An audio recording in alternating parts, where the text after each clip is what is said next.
Mr. President, today, a public statement was made by our colleague, Senator Ping Lacson, which was also posted in his YouTube page, suggesting that my vehicle was used to assist Senator De La Rosa in entering the Senate premises, which I quote, "Ang pagkakaalam ko, at least silang dalawa lang mag-ate, Nako. Cayetanos, ang nakakaalam tungkol kay Bato na darating." Source. No? And if that was a mistake, then I sincerely apologize. Nako, matindi ho ito mga kababayan. Tinayuan nitong si Senator Pia Cayetano, itong si Ping Lacson. Paano ba naman ho kasi pati yung sasakyan nitong si Senator Pia, dinamay ni Pinky. Dito sa video na to magpapaliwanag ho itong si Senator Pia Cayetano na wala siyang kinalaman sa pagdating nitong si Senator Bato de la Rosa sa Senado noong Lunes. Kasi ho, ipinangangalandakan nitong si Ping Lacson sa mga interview niya na di umano yung sasakyan nitong si Senator Pia, di umano ang ginamit para makarating sa Senado itong si Senator Bato de la Rosa. Pero bago yan, sa like at sa subscribe, masaya na ho tayo dyan at sa mga gusto sumali sa ating community, yung join button, nandyan lang ho sa baba. Re-recta ho kagad tayo dyan sa pag-call out nitong si Senator Pia Cayetano dito kay Ping Lacson. Panoorin ho natin ito mga kababayan. Rise for Yay! short manifestation, which is very personal to me. Our rules are very clear, and every member of this chamber is expected to observe decorum, respect, and fairness towards one another.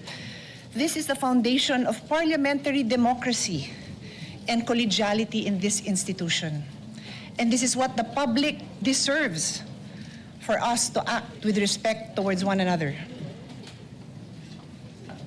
As public officials, we are also bound by the Code of Conduct for Public Officials.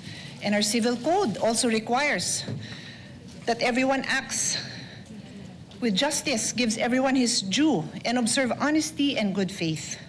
I would like to believe that in my 20 years, almost 20 years in the Senate, I have conducted myself with respect towards my colleagues regardless of political differences.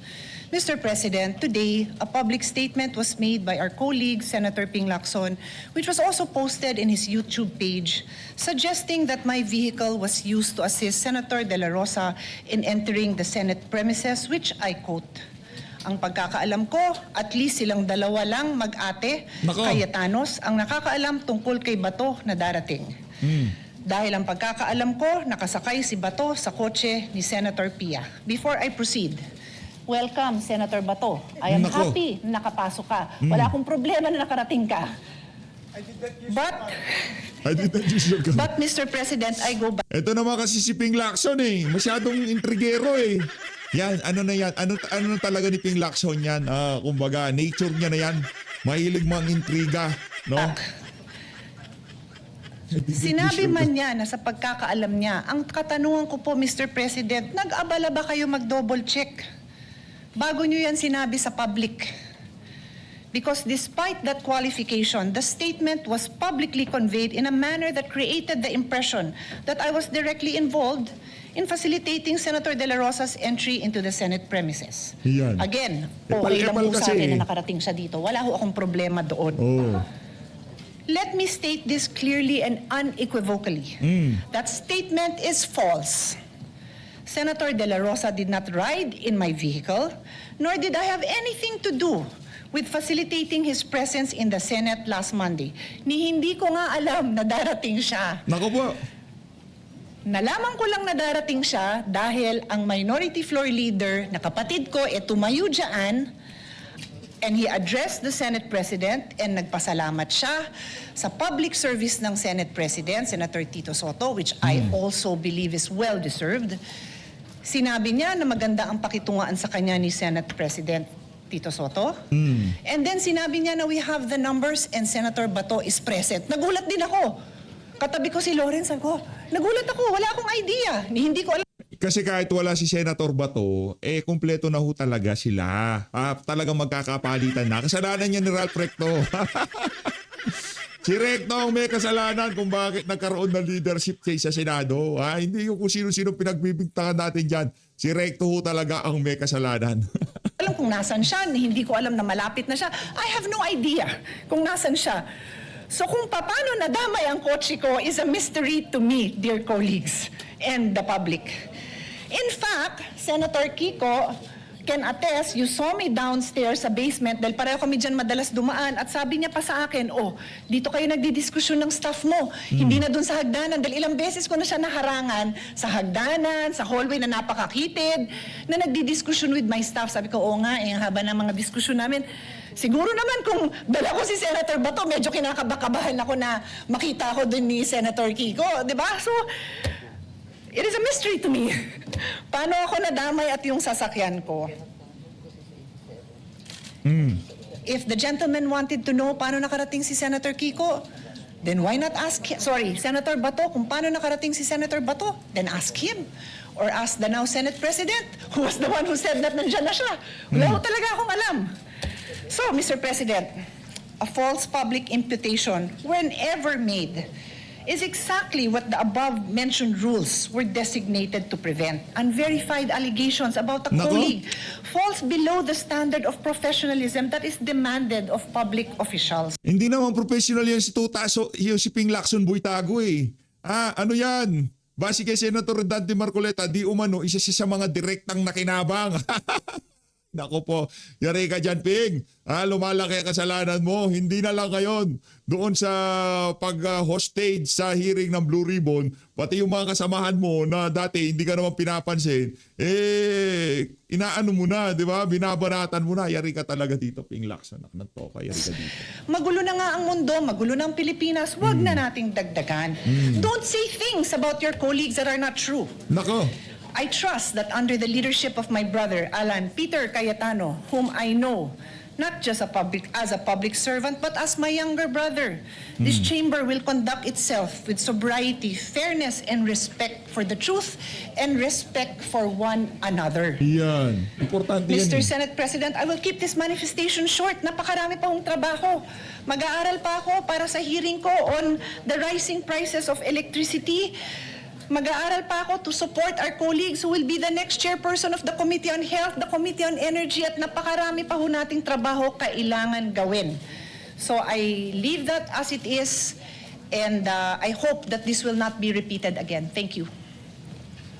Nako, maikli pero talagang mabigat yung speech na yon itong si Senator Pia Cayetano. Matindi ito si Sean Pia, no? Maano pala talagang matalas tong ali na to. Ngayon, yung mga pinaplano nyong ligawan para maibalik sa inyo ang majority, binubuisit nyo! Langya kayo! Si Ligarda, binubuisit nyo anak niya. Ito si Pia Cayetano, binubuisit niyo siya. Yung magkapatid na bilyar, tinatakot naman ng administrasyon. O paano po? Paano nyo pa maliligawan yung paano pa kayo magiging majority niyan? Senator Marcoleta, can we give way to Senator Lacson since... Thank you, Mr. President. Go ahead, Senator Marcoleta. Thank you, Mr. President. Can we give Magtatanong lang sana ako, Mr. President, kay Senator Pia. Yan, Mga tanong mo na. ilang- Will Senator Lacson also interpolate This is just very short. a manifestation? Pero Mr. Senator President, ako Ito kasing mama na to, pati si Senator Rodante Marcoleta, binanatan nito. Marami rin banat ito kay Sendante, kaya ngayon magtatanungan sila nitong si Senator Pia. Tatanggalan ng salawal itong malditang Ping Lacson na to. po nakatayo na rito bago pa siya tumayo. Siguro po, kung Would you siya allow unang me, tumayo. Senator Lacson, just because he was first, but he was mentioned, so I am in the quandary of who of the two gentlemen will give way. Hindi naman gentleman niya si Ping. Paayaan mo na, Sendante. May I, Mr. President? Senator Marcoleta, may I ask you this personal favor since the gentleman was mentioned? Sige po, mas matanda naman siya sa akin eh. Thank you. Walang baka natin. Huwag mo na tawagin si Senador yan. Anak ng toka. Direktang nakinabang yan, di ba, Sendante? Thank you, Mr. President. Senator Lacson is recognized. I want to put it on record that I sincerely apologize to our distinguished colleague, Senator Pia Cayetano. That information was relayed to me by a fairly reliable source, no? And if that was a mistake, then I sincerely apologize. I thought I made a public statement because I thought it was just a very not really a serious matter, but because maski saan Serious matter yan. Serious matter yan.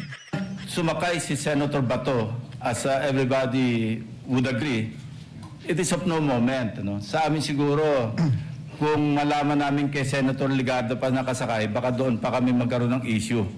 Pero maski kanino pa siyang nakasakay na sasakyan, lalo na from the majority, sa tingin ko wala naman pong problema, walang issue. Kaya parang inisip ko, okay lang yung i-share ko yung information that I received from, ang sabi ko, from a fairly reliable source. Now, if it is false, then, or even if it is not false, then I sincerely apologize, Mr. President. Well, Senator Pia said that she will leave it at that, so I will not refer it to any committee. Senator Lacson apologized, you accepted. If I may just interject that it might seem innocent, Senator Lacson, but to those who are commenting, they think it's a crime, even because people got confused with the timeline, that when he got here, we didn't know there was an ICC warrant and everything. I told the media after my sister speaks, sa akin siya nakasakay, and I did not tell my sister, and I did not tell many of the members in the majority that he will attend. Ang sabi ko lang, please be there. Senator Marcoleta. Mr. President, tatanong ko lang po sana kay Sen. Pia, kung halimbawa po ako'y nakisakay sa kanyang sasakyan, siya po ba o ako'y nakagawa ng isang krimen dito sa ating bansa? Nako, yan yung ano eh.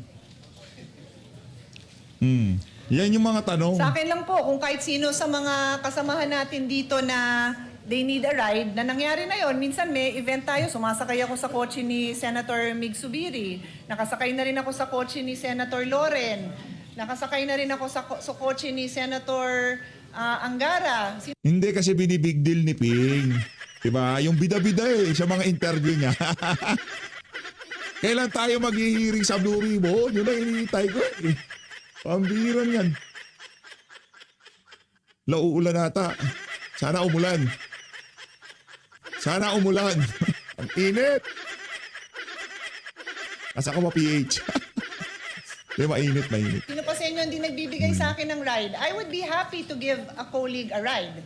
But I'm just saying, that's why I had to repeat na I don't have an issue with Senator Bato arriving in the Senate. I have an issue with the aspersion of malice na parang patago kong pinarating dito na gamit ang kotse ko na walang katotohanan. Kaya to answer your question, wala naman hong masama doon. Yun nga po eh. Siya na rin po ang umamin na wala naman pong masama, ba't kinakailangan pong gawan pa po ng post yun?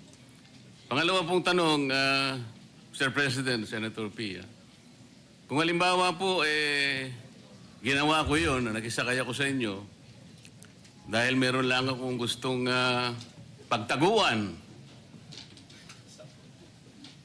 Hindi po ba napagtitibay natin ang kasabihan nating mga Pilipino? At nakuha ko naman talagang magtago dahil nakisakay nga ako sa inyo. Hindi ba napatunayan natin ang isang kasabihan, Mr. President, Senator Pia, na nagtatali-talinuhan ng matsing, nauutakan pa rin. Salamat po, Mr. President. Palakpakan tayo. Ping! Wala. Yung dekada mo dyan sa Senado, pinagmukha ka lang bata ni Senator Rodante Marcoleta. Palakpakan natin. Langyang yan. Sige. Tatali-talinuhan ng matching, naiisahan pa rin. No? Mr. President, this is not a response to Senator Marcoleta's questions or statements, but I just also want to put on record na yung tinatanggap ko po yung apology ni Senator Lacson. Wala akong problema sa akin yon. Kaya lang po, ako'y nakikiusap sa lahat ng kasamahan natin na mag-ingat naman tayo sa statements because these are Ba't kaya si Ping, di ba? Ito, simpleng sasakyan lang. Walang kaso siya Bato. Ginigipit siya. Pero tumayo itong si Senator Pia Cayetano. Di ba? Kita nyo, talagang hindi ako nag-ano dyan. Bakit itong si Ping, hindi niya pa sinungalingan yung mga sinabi ni Senator Rodante Marcoleta na di umano, direkta siyang nakinabang doon sa mga kickback dahil doon sa nangyaring eleksyon ng mga alyansa ng mga magnanakaw noong 2025 eleksyon. Di umano. Kahit na naman si PH dahil yan siya. Kape. Okay lang sa kape, wag lang sa ano, di ba? Okay lang maging hype sa kape. Ang bihirang yun, di ba? Okay lang yun. Yung iba dyan, sa Malacanang maraming hype dyan. Hype sila dahil sa Coke. Nga kayo, nabasa ko yung comment na yun. Very troubling Okay lang maging hype sa kape, wag lang sa Coke. times. Everybody's so sensitive. Oh, Kung sensitive. sino yung Ang kakampi tanong, bakit hindi tumayo si Ping doon sa mga tinuran ni Senator Rodante Marcoleta doon sa kanyang programa na Saganang Mamamayan? Di ba? mo, lahat na ng ginawa niya tama. Kung sino yung kagalit mo, lahat na ng ginawa niya mali. So why would you make a statement that would arouse angry feelings or questions about my credibility or about, anything that would, create any negative implication on your fellow senator? Sana po wag ganon. Yun lang sasabihin ko. Sana walang ganon. Kasi kung wala namang intensyon, di wag na lang sabihin, di ba? Yun lang naman po ang sa akin. Thank you very much. Yes, emotions are high, but we are all called to a higher calling. Malinaw, wala nang problema na makisakay.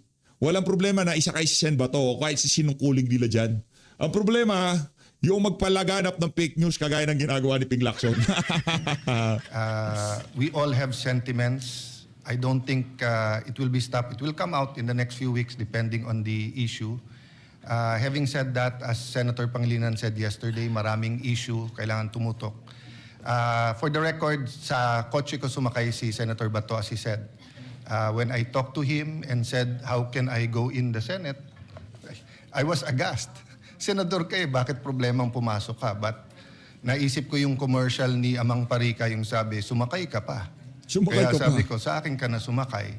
Oh, That's yun. why it's so obvious that I knew he was here because when I spoke earlier. Having said that, an apology was made, an explanation was made, so move on from that. Senator Marcoleta, because you gave in to my request, I'm listed as first in the privilege speech. You're second. I will ask you if you want to go first. Thank you, Mr. President. Can I Ayan. rise? Ayan na yung sinasabi ko. Yes. Pinakahihintay ng madlang people. Ay, ng madlang people. Channel 2 yun. Pinakahihintay ng mga Dabar Cats. Ay, Channel 7 naman yun. Pinakahihintay ng mga DDS. Palakpakan! Hype talaga eh. Hype po talaga. Pasensya na, hype talaga. Pasensya na. Kaya hindi ako pinagkakape.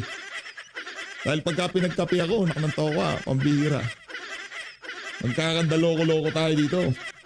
Patuloy natin. On a question of personal and collective privilege. Your Senator Marcoleta is recognized. The sponsors of Senate Resolution number 395, four of whom, despite differences, I have my respects. Except for one, Mr. President. Except for one. Yung ba yung direktang tumanggap? Ay, sorry. Direktang nakinabang. Ay, sorry. Mali. Panoorin nyo na lang yung Saganang Mamamayan. Are urging Senator Ronald De La Rosa to voluntarily surrender to the people of the proper authorities and seek judicial remedies in accordance with the Constitution and applicable laws and rules. Mr. President, You wanna? I respectfully oppose this resolution on the ground that the moment Senator De La Rosa surrenders, he will be immediately brought outside Philippine territory and deprived of the protection and remedies of Philippine laws and courts. To surrender Senator De La Rosa is to effectively surrender Philippine sovereignty itself. The International Criminal Court Pretrial Chamber 1, Mr. President, has confirmed that it issued a warrant of arrest against Senator De La Rosa on November 6, 2025. It unsealed the warrant only on May 11, 2026. The warrant orders the arrest and surrender of Senator De La Rosa. Under Article 102 of the Rome Statute, to Yan. surrender Senator De La Rosa is to deliver him to the custody of the ICC in the Netherlands, Nako. a foreign jurisdiction where Philippine laws have no force and Philippine courts can do nothing. While the sponsors pretend that they want Senator De La Rosa surrendered to authorities in the Philippines, in reality, they want him handcuffed, dragged to the airport, dumped on a plane, and banished to the clutches of the ICC in the Netherlands. While the sponsors claim they want Senator De La Rosa to avail of Philippine judicial remedies, in reality, they want him removed from territorial jurisdiction of the Philippine courts. And therefore, One-way ticket lang ho yun. Wala nang uwian yun. Forever na ho doon si Senator Bato de la Rosa. Ha? Forever na ho siya doon. Kasi base siya nagiging takbo ng kaso nitong si dating Pangulong Rodrigo Duterte, yun hong mangyayari kay Senator Bato. Wala ho siyang makukuwang, ano mga puti yan, di ba? Feeling nila angat ho sila sa atin. Feeling nila ano tayo, kumbaga nasa baba nila tayo. Kaya kung ano sabihin nila, anong gawin nila, wala ho tayong magagawa dyan sa ano na yan, dyan sa ICC na yan. Wala kwenta ho yan. Di nga kasali Amerika dyan. Bilib na bilib kayo sa Amerika, yung kinabibiliban nyo, no? Di naman kasama dyan. or deprived of the rights and remedies that every Filipino enjoy under our laws and constitutional protection of due process. In fact, Mr. President, if the sponsors will have their way, the Senator De La Rosa is transported to the Netherlands. The constitutional issues now pending before the Philippine Supreme Court will become moot and academic. The Philippine Supreme Court will be ousted of jurisdiction and prevented from fulfilling its constitutional mandate. There will be no end to this constitutional crisis, for in the years to come, the ICC, with much delight, will pick us up one by one, Mr. President. Only the Supreme Court, Mr. President, can stop to this nonsense. The sponsors of Senate Resolution number 395 cited the service of warrants of arrest on the late former Senator Juan Ponce Enrile, former Senators Laila de Lima, and former Senator Antonio Trillanes. But please take note, Mr. President, they did not mention that their co-sponsor, Panfilo Lacson, evaded service. Talagang wala nang tawag ang senador ito. Sulian na ng kandila to si Pambira Pampilo Lacson. Napapalakpakan. Alam mo, walang yakaping ha. Huwag mo kasing mamain lahat. Huwag kasi yung parang lahat kaya mo dyan, kaya mong takot-takotin yung mga kasama mo. Merong isang senador dyan na hindi takot sa'yo. Langya ka. Kapal ng mukha mo, di ka na nag-hearing. Tagal na namin hinihintay. Huwag ka maglala. Malapit na mag-hearing si Senator Rodante Marcoleta. Palakpakan. Let's go. Is of arrest warrant. Langya ka ha. The sponsors acknowledge that the late former Senator Enrile, former Senator De Lima, and former Senator Trillanes were all subjected to arrest warrants issued by local courts.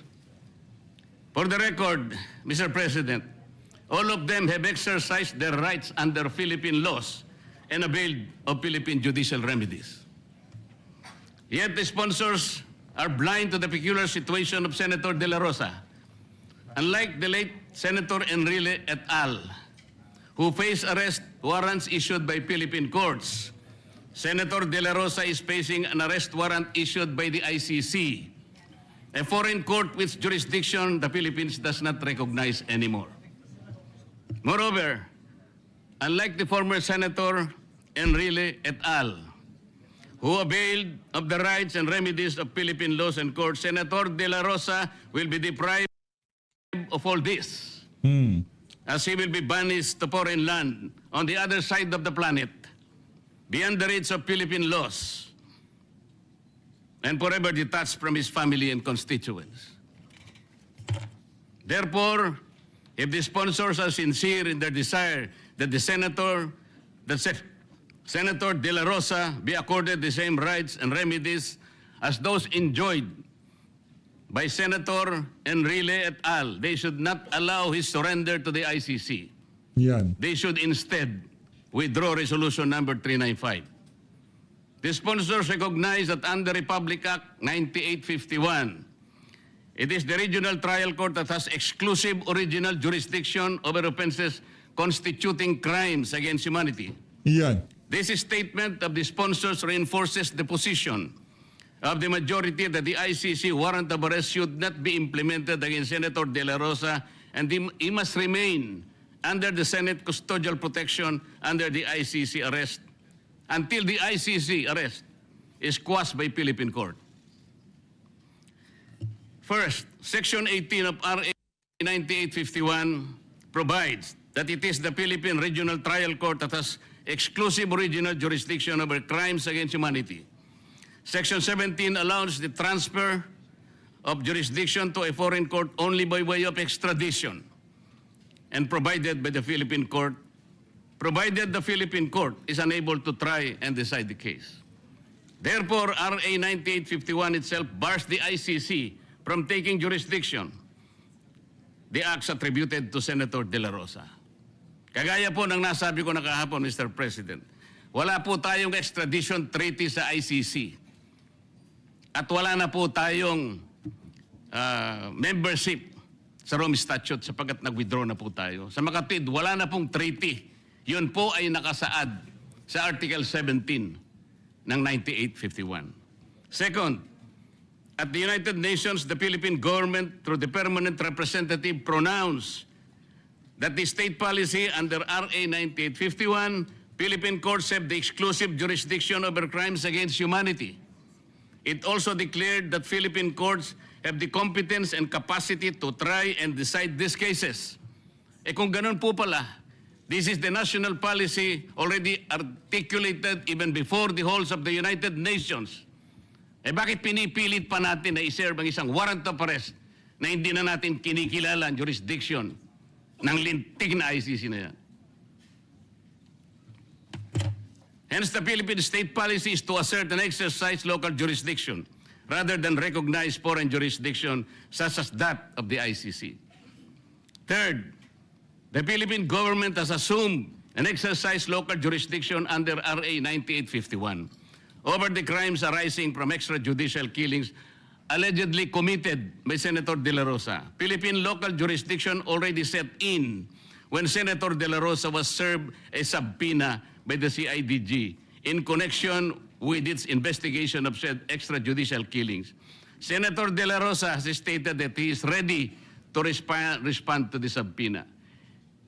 It is of no moment, Mr. President, that today the CIDG withdrew the subpoena.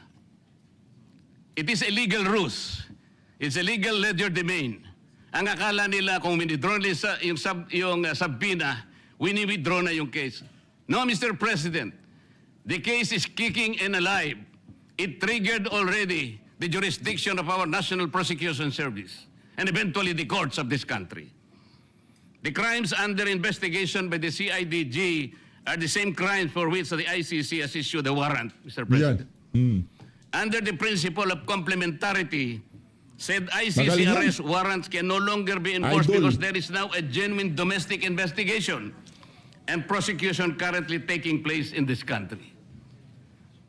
The assumption of jurisdiction by Philippines over the acts attributed to Senator De La Rosa and the person of Senator De La Rosa automatically and absolutely bar the ICC from exercising jurisdiction over the same acts and on his person.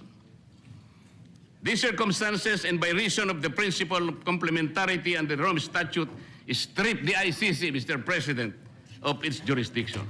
Therefore, given that the sponsors themselves admit that under Republic Act number 9851, Philippine courts have exclusive original jurisdiction over the crimes for which the ICC has issued an arrest warrant against Senator De La Rosa, given that the Philippines have assumed jurisdiction over said crimes when it served the subpoena on Senator De La Rosa, and given that Senator De La Rosa will respond to the subpoena, said sponsors cannot but agree that the ICC warrant of arrest should not be enforced on the good senator.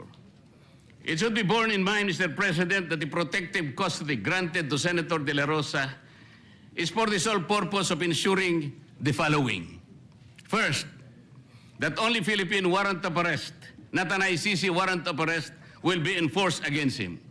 Second, Upon service of Philippine arrest warrant, he shall enjoy all the rights and privileges granted by the Constitution and the laws of the Philippines. Third, that he can avail of all Philippine administrative and judicial remedies and processes. Fourth, he shall remain in Philippine territory where he can exhaust all said administrative and judicial remedies and processes. And finally, and most important of all, the jurisdiction that the Philippines has assumed over his alleged crimes under R. 9851 must be exercised to the total exclusion of the ICC. Finally, Mr. President, the sponsors of Senate Resolution number 395 question the constitutional and statutory basis of the resolution granting De La Rosa, Senator De La Rosa, the protective custody of the Senate. These purposes, Mr. President, are legitimate. They do not contravene any Philippine law. In fact, they ensure that the Philippine laws are respected and enforced in Philippine territory to the exclusion of the Rome Statute that the Philippines no longer recognize by reason of its withdrawal therefrom.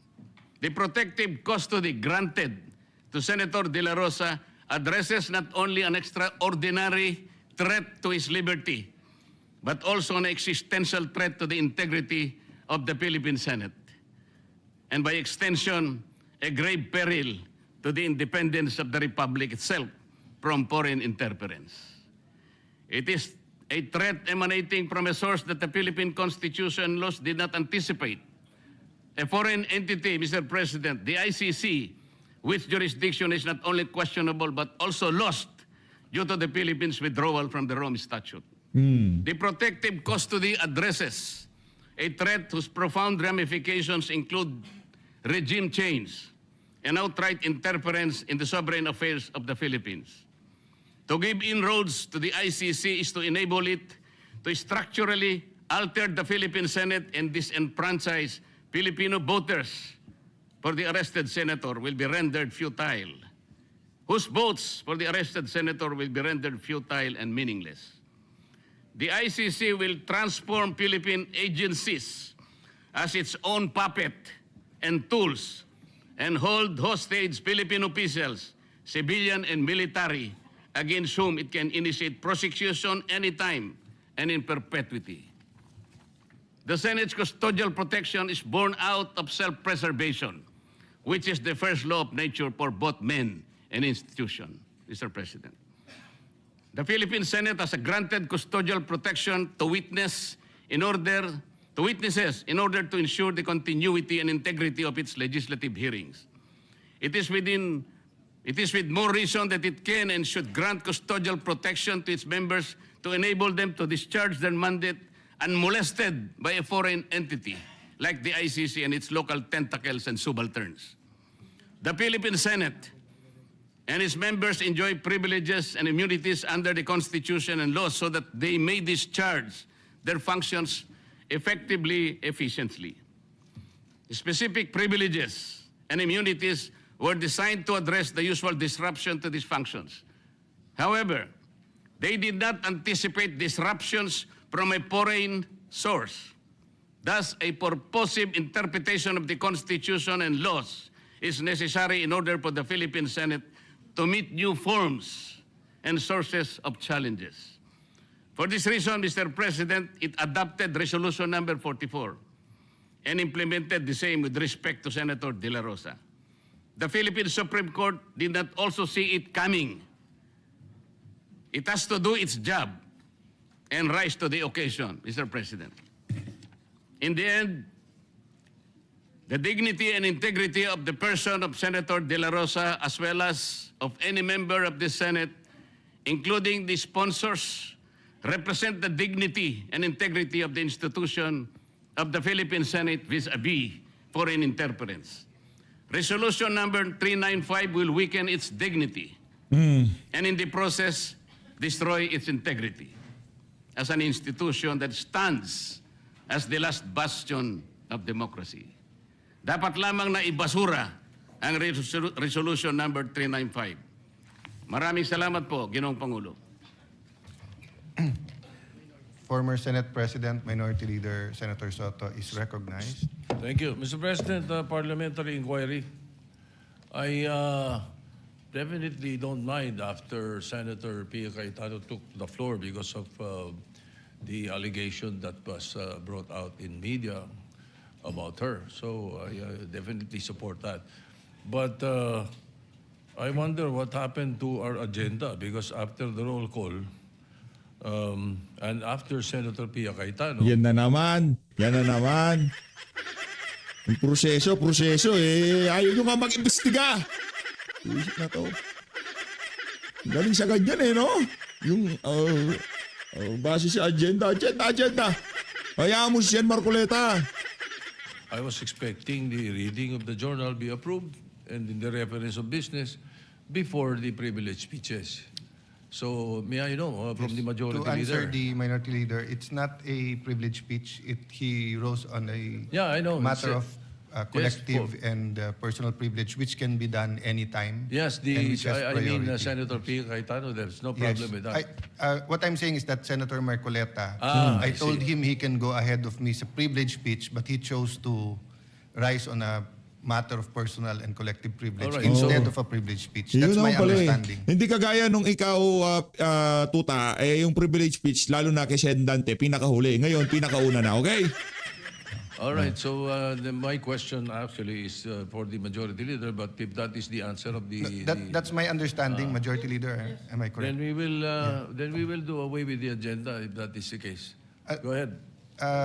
Actually, that's not true, Minority Leader, because the question of personal and collective privilege can be as simple as you cannot hear the sound, may tubig na tumutulo, or may mga police or NBI sa labas. So, collective and personal. Having said that, he gave his speech and we can now go to the agenda. However, Senator Padilla actually had the floor last night, and we only asked him and Senator Pangilinan if we, and of course, the graciousness of the Minority Leader, that we adjourn. So Senator Pangilinan is raising his hand and Senator Padilla is raising. What's the pleasure of Senator Pangilinan? But yes, go ahead, please. Manifestation on the Yeah, if it's a Senator Padilla, manifestation lang. No? just a quick manifestation Yes. on the earlier speech delivered by Senator Marcoleta. Mr. President, I understand the resolution has yet to be referred. Yes. It has not been calendared.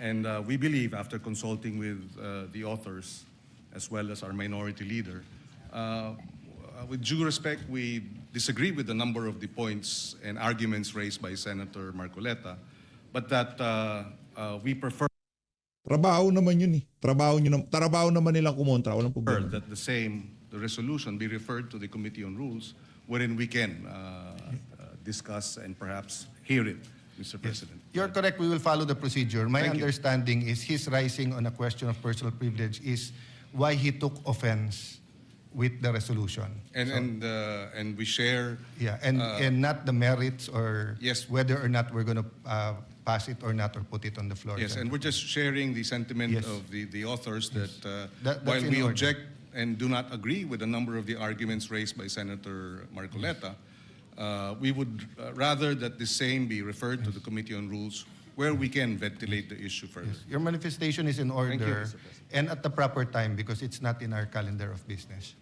Yes, Senator, Mr. President. Mr. President, may I respectfully refer the personal and collective privilege of the good senator, Senator Dante Marcoleta, to the Committee on Rules, Mr. President. So move. is there any objection? If not, it's referred to the Committee Yes. on Rules. Mr. Senator President, Padilla? I was about to, with the indulgence and with the approval of the body, as mentioned a while ago by our distinguished Senate President, the floor was, yesterday, Senator Robin Padilla has the floor, and he is seeking the floor, Mr. President. May I be allowed first, Mr. President, to, may I move that we acknowledge and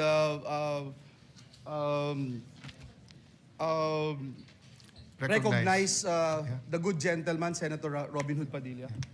Senator Padilla, you're recognized. Maraming salamat po, Ginoong Pangulo. Parto na natin ito mga kababayan. Dito na Ay, hindi. Tuloy na natin. Senator Robin to eh. Hindi natin pwedeng putulin dito kay Senator Robin. At sa Tuloy. ating pinunong mayorya. Yan. Mga mahal kong kasama, mga kagalang-galang kong kasama, at mga karespeto kong mga kasama, meron po akong naiwang usapin kahapon sa ating sesyon. Yan. Huwag mong bitawan siya. Tungkol po ito Wag mong sa bitawan ng asal o decorum ng isa sa ating kasamahan. Yan. Kaya naman, muli po akong humingi ng pagkakataon na makapagsalita ukol dito upang ipaalala at bigyang diin ang ating mga alituntunin dito sa Senado. Naniniwala po ako na mahalagang mapanatili natin ang respeto, paggalang at kaayusan sa bawat pagdinig at talakayan. Ayon po sa ating rules, ang sabi po dyan, Section 93, Rule number 34, Unparliamentary Acts and Language.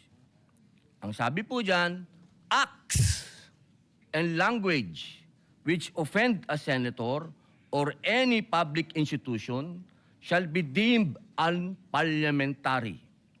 Sa wikang Pilipino, Yan. ang Tagalogin mga mo, Brad. kilos, Ay, Sen. Sorry. Tagalogin mo, Sen.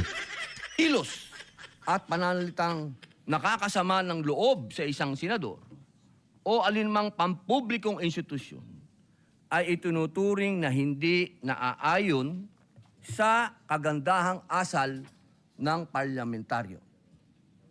Malinaw po na sutuntunin na ito ng Senado na anumang kilos at pananalitang nakakasama ng loob sa isang senador o sa alinmang pagpampublikong institusyon ay hindi katanggap-tanggap.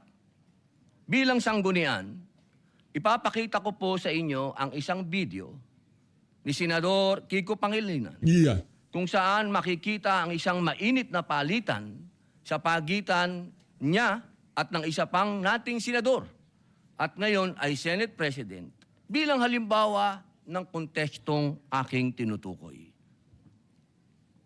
Pwede mo ba sabihin sa anak mo, anak, pag mali sila, gumawa ka na rin ng mali.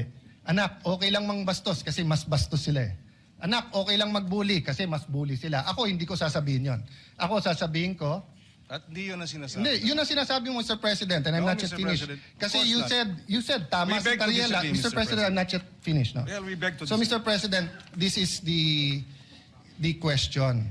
The resolution, Ayun po, nakita po natin na napakagandang halimbawa na ilang beses pong gustong magsalita ni Senator Kiko Pangilinan na hindi dumaan sa tamang procedure na hindi binanggit ang Mr. President.